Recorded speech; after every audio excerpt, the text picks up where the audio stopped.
Olá e bem-vindos a esta nossa nova análise. Hoje a gente tem pela frente um estudo absolutamente fascinante.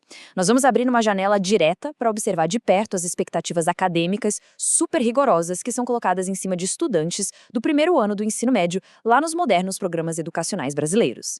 Sabe, a gente sempre debate a teoria do que deveria ser ensinado, né? Mas hoje a gente vai direto à fonte para ver exatamente o que está sendo exigido dessas mentes tão jovens na prática. Para organizar tudo e facilitar o entendimento, a gente dividiu a análise de hoje em 5 partes bem rápidas. Primeiro, o projeto de glossário de sociologia. Segundo, desvendando a estrutura social. Terceiro, etnicidade e movimentos sociais.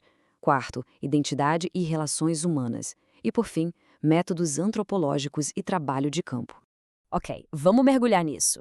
Parte 1, o projeto de glossário de sociologia. Bora dar uma olhada nas origens e no contexto exato desse material. De cara, a gente se depara com um documento físico.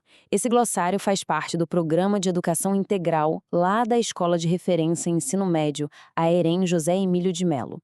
A escola fica no município de Tupanatinga, em Pernambuco.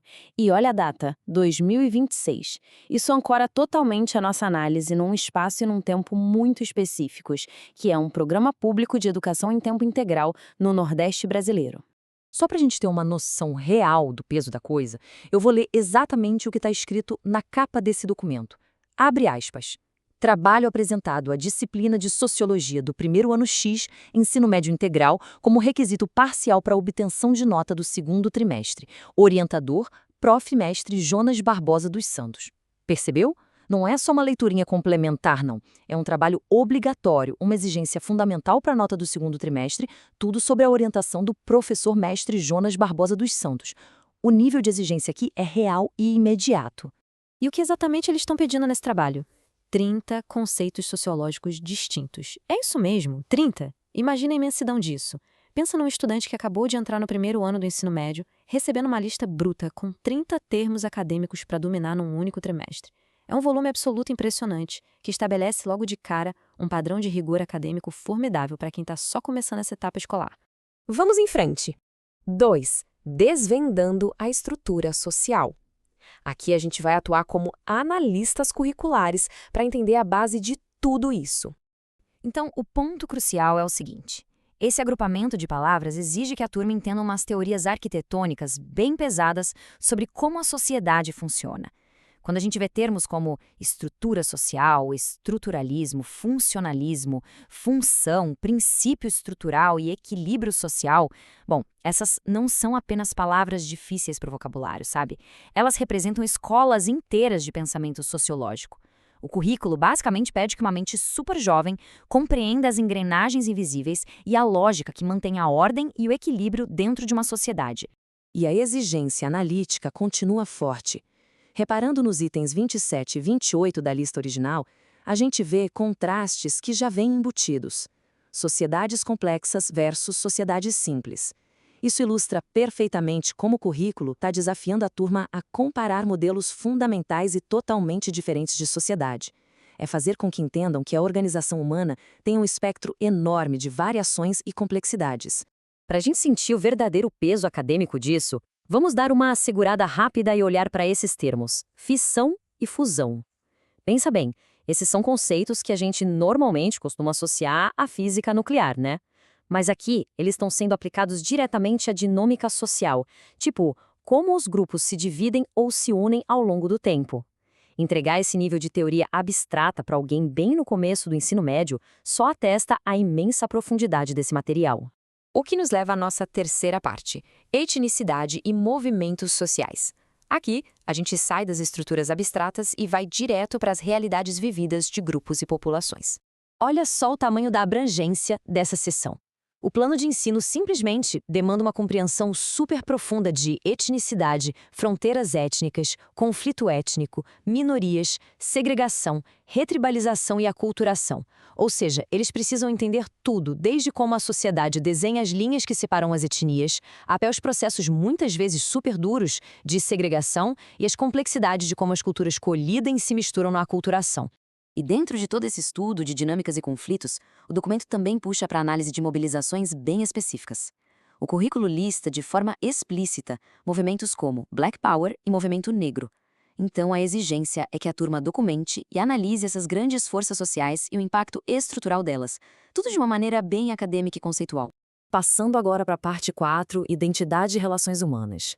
Aqui o currículo faz aquele zoom impressionante, saindo das grandes populações direto para o indivíduo e para as conexões interpessoais.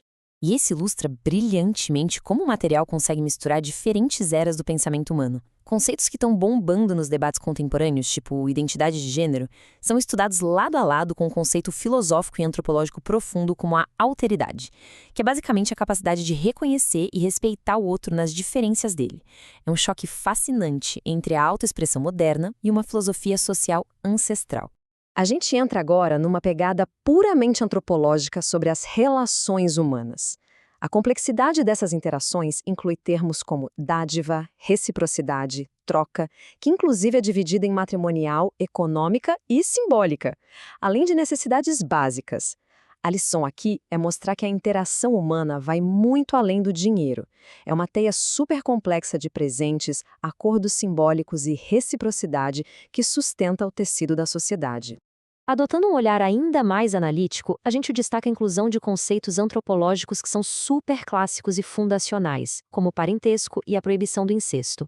Esses são literalmente os temas formadores da antropologia estrutural. O currículo está exigindo que se compreenda as regras universais de família e organização que governam as sociedades desde os tempos mais antigos.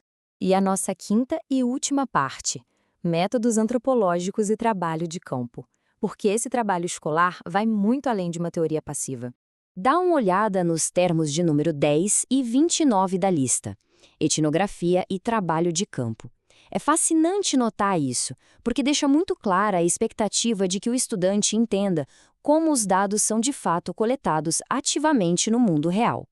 Não se trata só de saber quais foram as conclusões dos sociólogos, mas de entender o processo de imersão e de pesquisa que leva a essas descobertas. Agora, o que é realmente interessante analisar aqui é o conceito de oposições binárias. Sabe, essa é uma estrutura analítica de altíssimo nível. Significa entender como a mente humana e as culturas têm o costume de organizar o mundo em pares contrastantes para criar significado, tipo natureza contra cultura. Dominar isso é dominar uma ferramenta absolutamente essencial da análise estruturalista. E aí está a lista completa dos 30 conceitos sociológicos exatamente do jeito que está na página do projeto. Quando a gente bate o olho nessa imensidão toda reunida num lugar só, dá para ficar realmente maravilhado com a escala abrangente dessa tarefa que a gente acabou de desconstruir. O que nos deixa com uma pulga atrás da orelha para encerrar. Pensa bem. Como é que o estudo e a análise de uma variedade tão gigantesca e profunda de temas, indo desde dádiva até Black Power, molda a visão de mundo de um estudante que está lá no primeiro ano do ensino médio? Eu deixo essa pergunta instigante com vocês, porque um currículo com esse nível de rigor e amplitude, com certeza tem o poder de deixar um impacto formidável numa mente jovem no ano de 2026. Muito obrigado por acompanhar e até a próxima investigação.